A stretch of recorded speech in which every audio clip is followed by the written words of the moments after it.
bonjour à toutes et à tous, j'espère que vous allez bien. Je voulais revenir aujourd'hui sur l'affaire Lina, alors de façon assez succincte. C'est par rapport à une nouvelle information qui est sortie, enfin un article du Nouveau Détective. Alors, petit rajout par rapport à ma précédente vidéo, où certains ont pu se demander, remettre en cause la crédibilité du Nouveau Détective s'agissant du vol de 2 motos. Ça a été confirmé, il y a bien eu plainte pour vol de 2 motos dont les vols ont été successivement réalisés à quelques mois d'intervalle. Donc c'était bien une information correcte délivrée par le Nouveau Détective, et ça a été confirmé par Sandra, qui a confirmé ça sur un groupe Facebook, qu'effectivement il y avait bien eu 2 vols de motos. Par contre, là où elle contestait en fait l'article du Nouveau Détective, c'était s'agissant de la réputation attribuée à Lina et de l'étiquette qu'on a pu lui coller sur le front s'agissant ses fréquentations, etc. C'était uniquement sur ça qu'elle remettait en cause l'article du Nouveau Détective et absolument pas sur le vol des 2 motos. Vous pensez bien que de toute manière, ce magazine a vérifié ses sources auprès de la gendarmerie pour vérifier qu'évidemment il y avait eu bien 2 plaintes pour vol. Bref, je voulais parler de cette nouvelle information qui était sortie, qui vient de sortir. Donc on en sait un peu plus sur l'identité des 2 majeurs qu'elle a accusés de l'OAV en 2022 et pour lesquels elle a porté plainte. Donc cette plainte pour l'OAV qui est réexaminée actuellement par le parquet de Strasbourg. Donc on a bien confirmation qu'il s'agit de 2 majeurs qui ont, au moment des faits, plus de 5 ans d'écart d'âge avec Lina, c'est-à-dire que de toute manière, la clause Roméo-Juliette ne les concerne pas, puisqu'ils avaient bien plus de 5 ans. Donc ça veut dire qu'au moment des faits, ils avaient au moins 18 ans et 9 mois. Alors par contre, effectivement, il semblerait que ces 2 individus, dans le lot, il n'y a pas Benjamin. Benjamin ne faisait pas partie de ces deux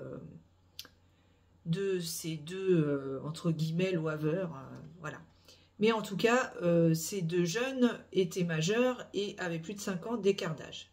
Donc c'est important de le souligner parce qu'évidemment, la notion de consentement, le fait que Lina avait moins de 15 ans au moment des faits, eh bien théoriquement c'est constitutif d'un loave par principe et par défaut, et que pour que ce ne soit pas le cas, il aurait fallu prouver que ces 2 jeunes avaient été trompés entre guillemets sur l'âge réel de Lina, qu'ils pensaient en toute bonne foi qu'elle avait plus de 15 ans, etc., etc. Mais à la lecture de la teneur de l'article, on comprend que ce n'est absolument pas le cas, et on comprend d'autant moins pourquoi cette plainte a été classée sans suite. Ça paraît assez aberrant. Donc je vous lis en substance l'article. Ce sera plus simple, même si la plupart du temps, avant de faire une vidéo, je lis pas l'article en direct, hein, comme certains peuvent le prétendre, mais je prends en fait des passages dans certains articles que je trouve pertinents, et ensuite je fais un espèce de résumé. Voilà, les choses sont dites. Donc là, le Nouveau Détective donc donne quelques informations, et il précise qu'il y aura plus de détails dans un nouveau magazine à paraître mercredi prochain pour ceux que ça intéresse. Donc, je vous lis l'article et puis on en parle après. Donc, c'est le mercredi 4 mai 2022 que tout bascule. Cet après-midi-là, Lina et une amie se retrouvent dans un logement de la Broque en compagnie de 2 jeunes majeurs. C'est alors que ceux-ci la loivent, selon la plainte que déposera l'adolescente en juin 2022, finalement classée sans suite. Nous pouvons désormais en révéler les contours, nous indique le Nouveau Détective. Nous savons comment Lina et sa copine ont été abordées par ces 2 hommes qui restent présumés innocents, et ce qu'ils auraient entrepris, un scénario glaçant. Donc on nous dit que ces majeurs, ils ont eu un bracelet électronique, ils ont été condamnés pour violence, pour cannabis. Voilà, donc c'est un profil peu reluisant que nous révèle le nouveau détective. Donc nous en savons également plus sur T et L, les deux majeurs en question. Ils ont la vingtaine, donc plus de 5 ans d'écart d'âge avec Lina, sont fumeurs de cannabis et tous deux connus de la justice. T aime les voitures puissantes, L est plutôt branchée moto et musculation. Il porte d'ailleurs un bracelet électronique suite à des violences commises sur plusieurs femmes, dont l'une aurait été abandonnée nue en forêt. Donc c'est vraiment, les mecs, ils sont ultra violents. Nos révélations amènent à considérer autrement la disparition de Lina. La piste du rôdeur, du crime sexuel d'opportunité comme cela a pu être évoqué, est-elle vraiment la bonne? Ou bien s'agissait-il en réalité d'une vengeance? Le vol de ces motos, et donc bien 2 vols, et le loaf présumé prouve en tout cas une chose. Lina n'avait pas que des amis dans la vallée. Effectivement, donc au regard de ces nouvelles informations, on se dit qu'elle aurait pu être victime d'un règlement de compte, d'une vengeance par rapport à la plainte qu'elle avait déposée finalement. Donc, ça remet un peu en perspective les choses et le fait que la piste d'un rôdeur qui aurait sévi dans le coin a l'air de s'éloigner de plus en plus.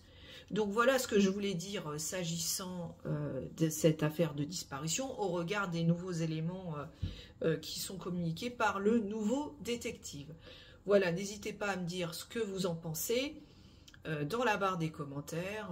Vous connaissez la chanson, likez, partagez, commentez, lâchez un petit pouce bleu si mon contenu vous intéresse et abonnez-vous. Voilà, j'ai pas peur de vous le dire. Ça m'aide pour le référencement tout simplement. Pour la visibilité de mes vidéos sur YouTube. Voilà, donc n'hésitez pas à en discuter, à en débattre. Est-ce que, selon vous, Lina aurait pu être victime d'un règlement de compte, d'une vengeance? Est-ce que, finalement, les vols de ces 2 motos auraient pu constituer, finalement, un avant-goût de ce qui aurait pu lui arriver par la suite? En tout cas, il semblerait que la mère de Lina, Fanny Etao, avait peur pour sa sécurité, hein, et on avait l'impression qu'il pressentait que quelque chose pouvait lui arriver. Voilà, n'hésitez pas à commenter. Quant à moi, je vous dis à bientôt pour une prochaine vidéo. Portez-vous bien et d'ici là, affaire à suivre.